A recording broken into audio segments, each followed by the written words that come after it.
I'm resetting the NHL to a fantasy draft and will be selecting 20 players to build my team. For today's challenge, I will only be able to take players that do not have a clause in their contract. After all the choices have been made, we will assemble the lines in franchise mode and simulate with the hopes of winning a Stanley Cup. Believe it or not, it's that time again. What team are we going to be representing today? It is the Utah Hockey Club. Hey Jabroni, guess what? I'm giving you one more chance. I'm not entirely sure if there's like a spot I should be wanting in the draft or if it even really matters, but I'm gonna say we get draft pick number 14. For some reason, it was just the first number that popped into my head, so let's see just how wrong I am. Please tell me I turned on fantasy draft. I feel like I didn't because it is taking so long. All right. We're gonna have to run it back. I'm gonna go ahead and blame Jabron for that and will in fact not be giving him another shot. All right, let's see if I am correct with number 14 or even in the ballpark. Where are we? Oh, all right. Right off the bat, I see two prime candidates here in Darlene and Fox. We also got Marty Necas. Miro is right here as well, so we have options. And I've got a crazy one for you. It's been a long time since I've taken like a really good goalie. Like we've taken Saros. I know he's only 2 overall better, but we're still going for Jake Yeo. Am I going to come to regret that decision? There is a very good chance. Brandon Hagel taken him 2 times recently, so we are going with Robert Thomas. Oh, we've got some interesting ones here. Brock Besser, Batherson, Gabriel Velarde. You know what? Let's go for Velarde. Truthfully, I would take Batherson over Besser, but because Besser is a sniper, he's making more, but I think it's worth it. Oh, he's still here. Well. Of course we're drafting Drake. Ekholm doesn't have a clause, which is very surprising to me, honestly, but I should probably take a defenseman sooner rather than later, as we currently have none. This is an easy pick because recently I saw him take a lot of penalty minutes, and you guys know that I, for some reason, love drafting those players. His contract is very doable. He's 85 overall and no clause. So Jacob Middleton, welcome aboard. Every other defenseman that is right-handed seems to have a clause, but we got a good one here. Under a mil, 84 overall, Darren Radish, fire me up. I don't know why I'm just realizing this now, but we could also do the exact opposite. Only draft players that do have a clause. At this point in time, we do not have a single left winger, so Jason Zucker fits that perfectly. 85 overall, he might be on the first line, I don't know. Truthfully, the way the simulation engine seems to work, that could be good for us. And you know what else just happens to be good for us is Evan Rodriguez right here having no clause in his contract. He's on a fairly good deal. We have a lot of cap space though, so we don't actually really need to be too worried about it, but he is the next member of our team. Another sniper, yes, Frank Vetrano, you absolute legend. Right winger, 84 overall, and look at that, not a single clause in that their contract. Zach Whitecloud is a defensive defenseman, which isn't great because I feel like, or maybe the second lefty we took was two-way. I don't know. Either way, I am 100% going with Zachary. And just because he was right here on the first page, and it's been a long time since I've seen someone there that didn't have a clause, Nino Niederreiter, who seems like a great guy, by the way, is now a Utah Hockey Club member. Another guy that I've been taking a lot recently, but it's hard to say no right now, as he is absolutely sandwiched by a lot of clauses. He's got 84 faceoffs. He could also play on the wing if we need him to, but I think he would be better as a centerman. Yeah, 4th liner, 3rd liner, whatever. He's gonna be good. Ooh, a power forward. He's 83 overall. And again, good salary, but we need to start taking players that have salary. But I don't really have the option to. Well, regardless, Nick Bjugstad will be the next selection. I'm not sure if you can tell, but clearly I'm not worried about a backup goaltender. Jake Yeo is gonna play 81 games. Nick Jensen, our next player at 4 mil, perfect. We can afford it. We are going to be getting approximately 3 points total from our defenseman. Another centerman, but it just seems to be working out that way. They are all centers for some reason. Colton Sissons, he also has 85 faceoffs, which is awesome. And as you can see, no Santa Claus was granted to him. Oh, perfect. An offensive defenseman. We actually need that. Eric Gustafson, he has no clause, 2 mil. We can absolutely do that, and we will. I love that we have 6 centermen and 1 left winger. Oh, that's unfortunate. Marcus Foligno does have a clause, but you know who doesn't? My boy here, Alex Iafallo. And he's making 4 milli. He is a 2-way forward. That is our last player. He's also slash center, so he fits right in. I purposely saved goaltender for last because we drafted a goalie first, so we're doing the full book ending here. Laurent Brossoit, 3.3. I'm just trying to find a goaltender here that's making a pretty penny because we actually have to do a dent in that cap space, otherwise we might not be compliant the other way. But yes, this completes the cycle. Jake Yeo drafted first, Brossoit drafted last, and the whole other team in between. And with that, here's a look at our draft summary. I don't really have high expectations, which is probably a good thing. Maybe we're gonna light it up. Andre, how can I help you, sir? Just kidding, I can't, because I'm hands off. Oh, there's a problem? Well, figure it out. What am I paying you for? Not entirely sure how this team's getting chemistry, but it is, and I'm here for it. Frank Vetrano, I would definitely prefer you to be on this line because you're a sniper. It does hurt the chemistry a little bit, but I think that's what we gotta do. Yeah, this is not looking tremendous, but maybe it's gonna work out. I don't know. Oh boy, this is what I was concerned with. The player types do not match up. What if I move you down? That doesn't fix anything. Rat, oh no. Yikes. I'll try to talk with them now just to see if we can get it up to at least yellow, but if not, then we'll just run it and later in the season we'll deal with it. Our goaltender, Jake Ottinger, is backed up by Brossoit, a 10 overall difference. I'm not gonna lie to you guys right now, Man of the Riz went crazy. So we have a +3 on the second line now, which is awesome. Our first line's still +3. They were all not into it, but this is the TSN turning point. We now have a +3 on the first pair, a +2 on the second, and a 0 for our bottom two here. It's beautiful. I'm gonna say that Besser gets the most points. He's gonna have 88, and we'll have 44 wins en route to a playoff run. Let's simulate. We had a rotten start, but we're kind of picking it up here, which is nice. Jake, I picked you as our very first selection. I'm gonna need you to stop some more biscuits. Or maybe those are just the games that Brossoit is in, but like, then I ask, why is he playing? Jake can handle it. I talked to him, don't worry. Definitely too early in the season to be saying this, but it kind of looks like we're gonna be in the wild card picture at the moment. I also feel like our division is stacked because our record was actually pretty decent and we were still 5th and 6th, so I guess we're in one. The Dallas Stars have a sick team. Oh wow, the Tampa Bay Lightning have 66 points already. Never mind, their team isn't that sick, you know what I'm saying? Come on, Utah, we gotta start getting some more wins here. We went on a little bit of a stretch where we couldn't find a dub, but I think we're turning the ship back around again. Trade deadline's coming up. I don't know, man. I don't really feel like making any trades.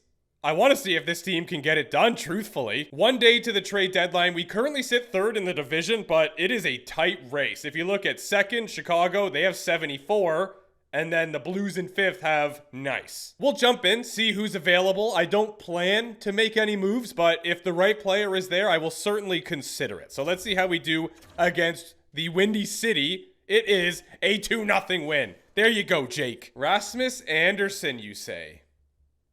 We have Radish on our first pair right now. It is a +3 though. Anderson is really the only player that I'm interested in here. I guess Brent Burns could be okay, but he's not really that much of an upgrade. 1 overall. Oh no, did he get traded already?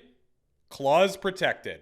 So we cannot acquire him anyway. We could get Granny Smith, but what's the point? Our team already has him. All right, I'm making the executive decision. No deals to be made. I'm out. Oh, I guess it would be kind of cheating, actually, if I traded for a player with a clause anyway. So I would have had to look into that. All right, Utah, let's keep it rolling here. We are doing quite well, and I'm hoping that we can continue to do quite well, even though the trade deadline has passed. We're definitely not doing bad. I don't want to jinx us here or anything, but the post-trade deadline doesn't have anything on this Utah hockey club. Tampa Bay just stomped us, but they are winning the President's Trophy. They have 116 points already. That should be illegal. I think we've more or less clinched. Like, we're gonna have some crazy collapse, and the other teams are gonna have to do insane. Which, you know what? Hold that thought, because it could possibly happen. Big win over Seattle, and with that win, we clinch. Fire the boys up. We concluded the season with 46 W's, and our first round opponent is going to be Chicago. The Dallas Stars won our division. They had 111 points, but we finished 2nd with 97, and actually, we were pretty far ahead of the other teams. We shockingly finished 7th in the entire league, but Tampa Bay had 129 points. I can't wait to look at how bad their team is. It would be the top 16 teams that qualified, so no one got finessed. Now, this is shocking and somewhat alarming. Our leading point player was Jason Zucker, but he was point a game. I guess he was on the first line. Whatever. Robert Thomas had 78. Besser with 68. He did have 35 tucks, so the sniper clearly paid off. Vetrano, what are you doing, lad? 14 goals, and you're a sniper.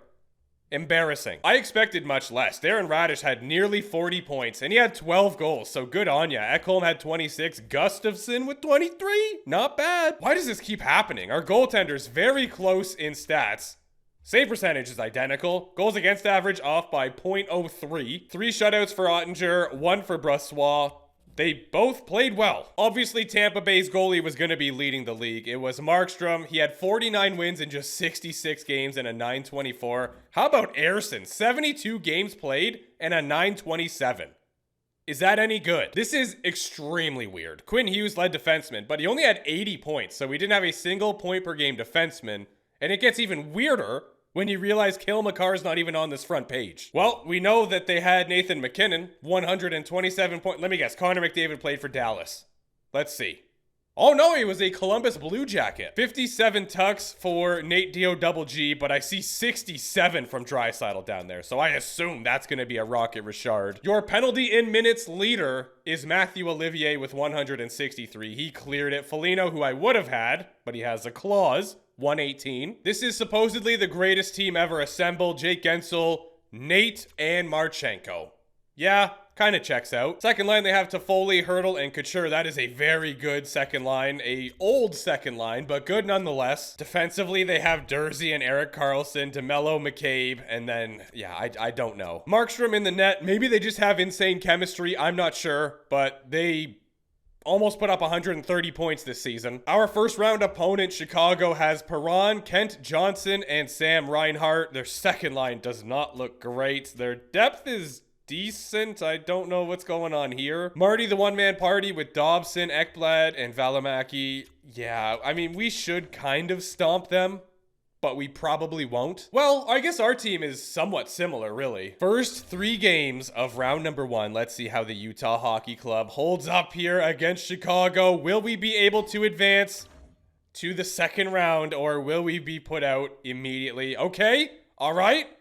Win that game. Yes. Chicago cannot win in the next 2, so I'm simulating both of those, and we are going to hopefully keep it rolling here. Absolutely beautiful. Don't let them push 7. Don't do it. I cannot handle this right now. Boom. Our second round opponent is the Stars from Dallas, who won our division, and they had a lot of dubs. Very interesting offense. Lafreniere, McCann, and Lucas Raymond. They got Nichushkin, Perfetti, and Lee. I actually really like that second line. Beauvillier, Hayton, Olofsson. All right. Defensively, they have Rasmus Dahlin, who was actually a player we could have taken, but did not. With Brody, Simone Nemec playing with Nurse, and their goaltender is Sam Ersson. I think we can win this. Let's go here, Utah. It is not going to be an easy series by any stretch of the imagination, but that is a good way to start it. If we can win this one, that will be absolutely massive. We don't do it. Don't get my hopes up. Why are my hopes up? Come on, guys. No! Real-time sim. This is to move on to the conference final, round 2. We had a power play, didn't score, and then they scored. Not a good start. Are we only going to see 1 goal in the first period? No, we are not. Some depth goal scoring. Iafallo ties it up. Shots are even. Right now, this whole game is just anybody's. Yes, power play goal for Frankie Vetrano. Puts the good guys up by 1 halfway through this thing. Let's go. Robert Thomas, you absolute machine. Come on, boys. Just hold that lead. Just hold that lead. Don't give up power plays. What are we doing? Jared McCann, peeper goal. Come on. Come on. That's the longest power play I've ever seen. And we don't score. They're going to score, aren't they? I can't. I cannot right now.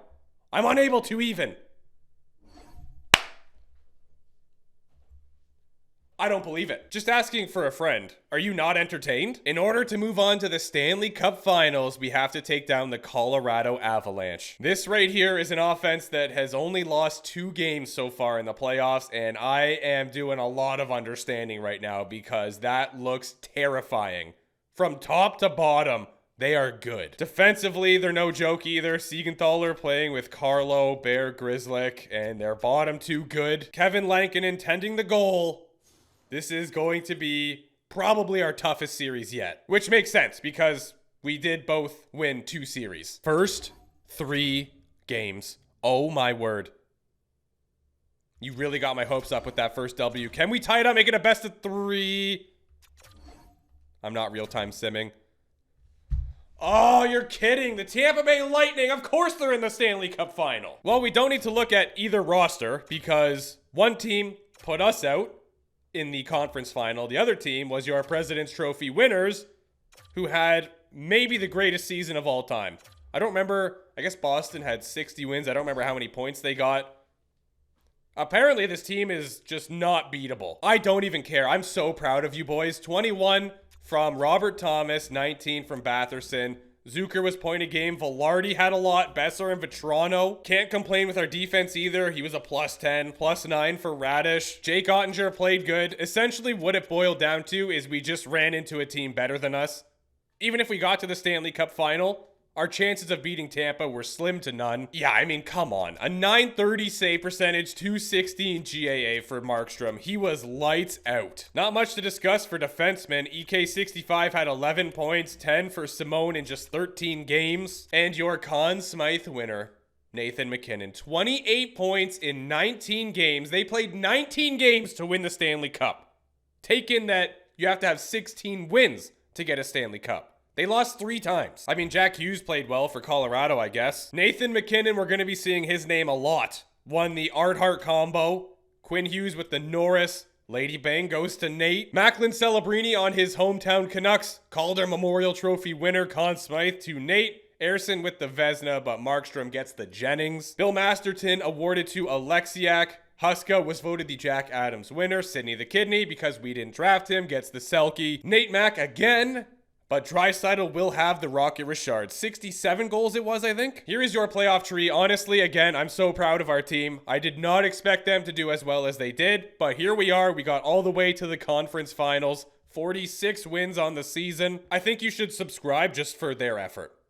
That seems fair. Well, look out for the inverse of this draft, the only clause players draft. Maybe we'll be able to do something special there as well, but today it wasn't meant to be.